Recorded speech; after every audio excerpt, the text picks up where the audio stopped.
A common asset that's typical to inherit or pass on in North Carolina is firearms, whether it's pistols, long rifles, shotguns, or a mix of those different assets. They're often considered personal property. And so they're treated generally, in terms of like broad strokes estate planning, as the same as your car or your couch or your memorabilia or keepsakes in your home.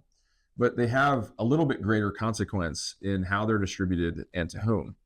Generally, a trustee or an executor of an estate who is distributing firearms to a beneficiary will have personal liability if the person being distributed to is not allowed to have a firearm. So if they are a felon, if they're under a domestic violence protective order, or some other precluding incident that means that they cannot own a firearm, the trustee will have, or the trustee or executor will have personal liability if they give a gun, even if the estate planning documents require it, to the beneficiary.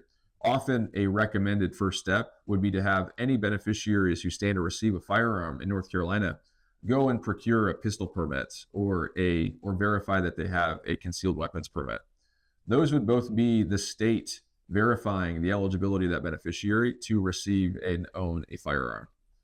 Otherwise, in North Carolina, we're not required to register firearms. So there generally is not a certificate of title or registration that needs to be submitted or changed unless those firearms are actually registered.